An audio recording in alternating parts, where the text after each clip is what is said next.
Bonjour et bienvenue dans cette nouvelle vidéo où je vais vous montrer comment modifier toute la partie évangile du livret de prière.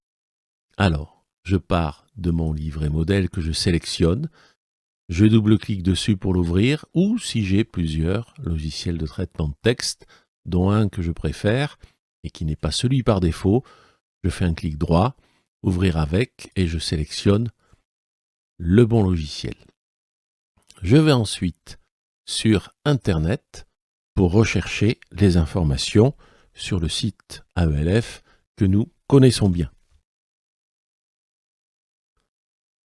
Je vais sélectionner la date adéquate. Mettons que le groupe de prière a sa réunion le jeudi 5, sachant que nous choisissons soit l'évangile du dimanche, soit celle du jeudi. Je vais rester sur celle du jeudi 5 septembre. Et réflexe à acquérir, à ce moment-là, je sais que je dois renommer mon modèle, puisque c'est un modèle, et l'enregistrer avec le bon nom. Alors, groupe prière Saint-Jean-Paul II, c'est un acronyme, un petit tiret, et la date donc 2024, septembre 05, le 5 septembre 2024. Et là, je sais que je travaille sur le bon fichier, j'ai toujours ma sauvegarde à côté, je suis tranquille. Je retourne sur le site AELF, je me positionne sur l'évangile et je vais tout de suite aller récupérer la phrase d'acclamation de l'évangile. Je n'ai pas besoin d'aller récupérer la petite référence qui ne correspond pas à celle de l'évangile. Je sélectionne mon texte, clic droit, copier. Vous voyez qu'il rappelle le raccourci clavier CTRL-C que vous pouvez aussi utiliser. Je copie le texte, je reviens sur mon livret et je vais double-cliquer ici dans la zone pour être à l'intérieur, sélectionner le texte et faire CTRL-V pour coller. Alors je remarque qu'il ne met pas tout sur la bonne ligne, donc je peux arranger cela, un petit espace, la touche Supr pour mettre tout ça sur la bonne ligne. Et en général, la phrase d'acclamation, on ne la met pas en gras, donc j'enlève effectivement cette caractéristique.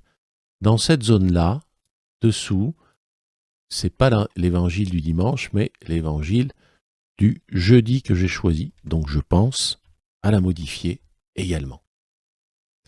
Concernant l'évangile, si je retourne sur le site AELF, nous sommes bien sur l'évangile de Luc, chapitre 5, versets 1 à 11. C'est indiqué ici. Mais je remarque que je n'ai pas les numéros de versets dans l'évangile. Donc je vais aller chercher le chapitre 5 de Luc et les versets 1 à 11 dans la partie Bible. Le Nouveau Testament évidemment, Saint Luc. Hop, je choisis le chapitre 5 et les versets 1 à 11 que je sélectionne avec la souris. Là encore, clic droit, copier ou CTRL-C. Je retourne sur mon livret. Je sélectionne le texte qui était à l'origine pour le supprimer, puisque je vais l'écraser avec les versets 1 à 11 que j'ai sélectionnés. On remarque qu'il n'y aura pas de place pour l'image, là, donc on peut la sélectionner et la supprimer pour garder quand même une police de caractère suffisamment lisible. Alors ici, il faut également que je modifie la référence à l'évangile. Il s'agit donc de Luc, chapitre 5, versets 1 à 11. Voilà. Alors souvent, l'évangile débute avec une phrase un peu abrupte. Donc cette phrase est rajoutée, la première ici.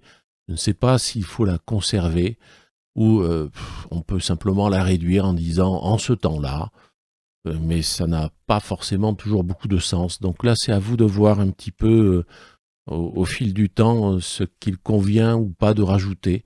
On peut aussi l'enlever complètement à ce moment-là. Mais ça démarre toujours un peu abruptement.